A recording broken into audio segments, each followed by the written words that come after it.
Tonight on KGW News, dash cam shows the dangerous driving conditions over Mount Hood. A look at the snow and rain still on the way. Plus, 2 campers are rescued just in time after spending a week stuck in the snowy mountains. They made it a few days without food. A few days longer is usually not a good thing. And the COVID rules Portland students will have to follow to keep sports and other after-school activities going. Then later. Just money laying there in the street, basically, like anybody. Well, a lot of people probably would have picked that up and taken it. A Ring doorbell video to help restore your faith in humanity. Your news starts now. But first, a Multnomah County deputy and Gresham police officer are on leave tonight after shooting and killing an armed robbery suspect. I'm Laurel Porter. Thank you for joining us. The suspect is accused of robbing a key bank, leading police on a chase through the city and firing at the officers trying to pull him over. KGW's Alma McCarty is live with more details. Alma?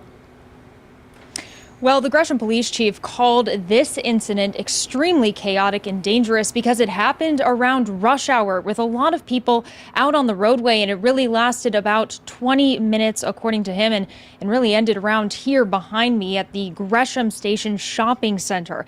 The Multnomah County Sheriff also said that this suspect in particular had been on their radar for his involvement in other armed robberies across town. Now, this all started around 4:40 this afternoon at this bank off of Southeast Burnside. That's when Gresham police got the call about the armed robbery. Multnomah County deputies spotted the getaway car not long after, but the driver, the suspect in question here, didn't pull over and instead took off. They say there was another person in that car who is the accomplice. During the police chase, the suspect drove out of Gresham and into Troutdale and then back into Gresham once again. The sheriff said while driving, the suspect shot a number of times at the responding officers before pulling into a parking lot and carjacking another vehicle. A deputy sheriff with the Multnomah County Sheriff's Office and a Gresham police officer fired at the suspect. Officers then approached the suspect to render aid. The suspect was deceased at the scene.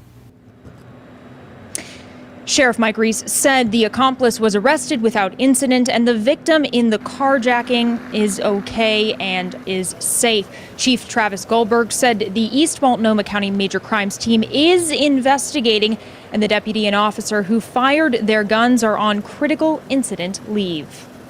We are grateful that none of the officers or deputies involved in this incident were injured, and we're equally grateful that people at the bank at the time and on the road were not injured. Now, both agencies are asking any witnesses to any part of this crime to come forward. They tell us that in the coming days, more information will be released. For now, live in Gresham, Alma McCarty, KGW News. Thank you, Alma. And now to the dangerous weather conditions in some parts of the state. This new dash cam video shows how slick things got on Highway 26 near Mount Hood yesterday. The Clackamas County Sheriff's Office shared this video with us. Fortunately, in this case, there were no serious injuries. Highway 26 has reopened on the west side of Mount Hood and is expected to open now on the east side, headed down to Madras in the next hour or so. The rain in other areas has caused some creeks and rivers to spill over their banks. This is Fern Hill Road in Washington County, which is shut down right now due to water over the road. And more places could see flooding over the next few days. Here's Chief Meteorologist Matt Zaffino with a closer look at the snow and the rain still on the way, Matt. Hey, Laurel, yeah, we've got one flood warning in northwest Oregon. It's for the Pudding River, and if there's ever a usual suspect for flooding, it's the Pudding River. It's actually an ancient branch of the Willamette River. It's now its own thing, but it moves really, really slowly, and it's very quick to flood and takes a long time for it to all move out. There's just not a lot of flow there. So some minor flooding expected along the Pudding River south of Canby there, north and northeast of Woodburn. But all of western Oregon, most of western Washington, all under a flood watch Thursday and Friday. That's because we have the conditions that will be very, very favorable for getting more rivers up to bankful and reaching flood stage and going over that. So we'll be watching the rivers very, very carefully here.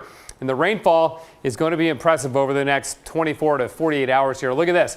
Look at this forecast. This just goes to Thursday at 10 o'clock at night.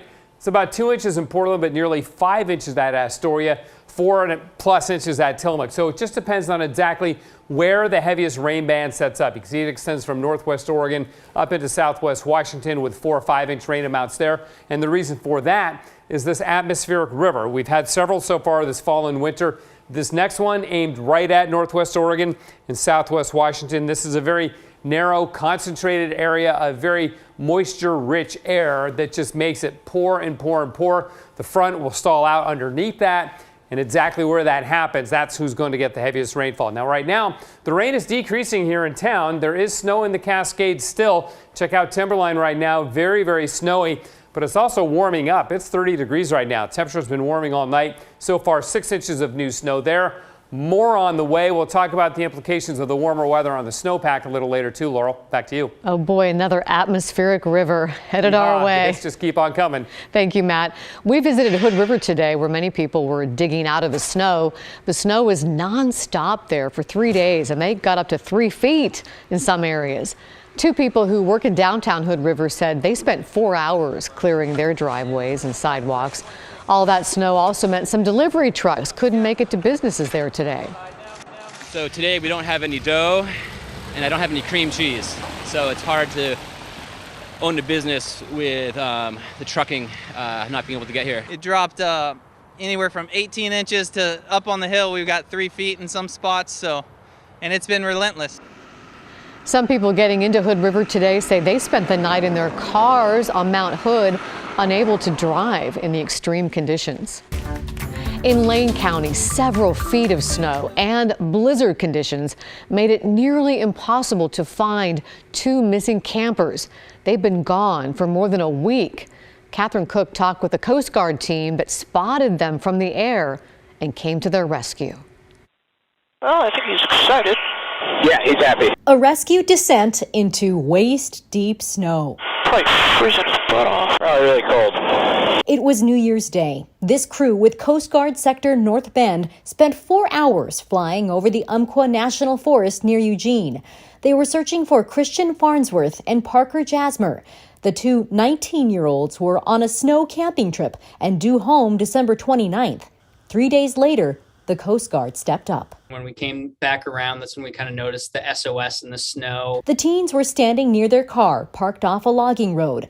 They hadn't eaten in 3 days when these guys found them. Certainly feels good. Yeah. With Maggie Champlin at the controls, Jesse Jacobson went down on the hook, knowing that with every inch, they were beating the odds. I've done lots of searches like this where we don't find them. I made it a few days without food. A few days longer is usually not a good thing. It's incredible. That's Katrina Crawford, Christian Farnsworth's mother. I think they recognized how dire the situation could be, and I'm so grateful to the Coast Guard. I was expecting amputations or death. They were out there for 9 days. In the end, the teens didn't even need medical attention. They seem to be in actually pretty good spirits. Yeah. They were lucky to be healthy young boys.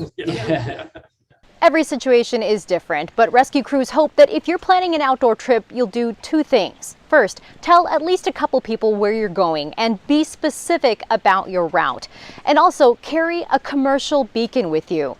That will give you a huge rescue advantage if you should ever get lost or stranded. Catherine Cook, KGW News. Boy, thank goodness they're okay. Turning now to the pandemic, Oregon has shattered its record for daily COVID cases. Yesterday, the Oregon Health Authority reported 4,540 new cases of COVID-19, and that's about 1,000 more than the previous record, which was set only 5 days ago. OHA also reported 44 new COVID-related deaths. Most people, however, are not getting seriously ill. Hospitalizations have gone up in the last few weeks, though. There are now 510 people in the hospital with COVID in Oregon. Experts expect that number to keep rising through the month. The Omicron surge has raised concerns about school sports and other extracurricular activities. Portland Public Schools announced tonight it will continue the activities, but require students to follow the same COVID safety rules as they did in the spring. And that means athletes and performers must wear masks at all times. Concession stands will not open. Access to locker rooms will be limited. There will be no overnight travel for students, and spectators have to show proof of vaccine or a negative COVID test.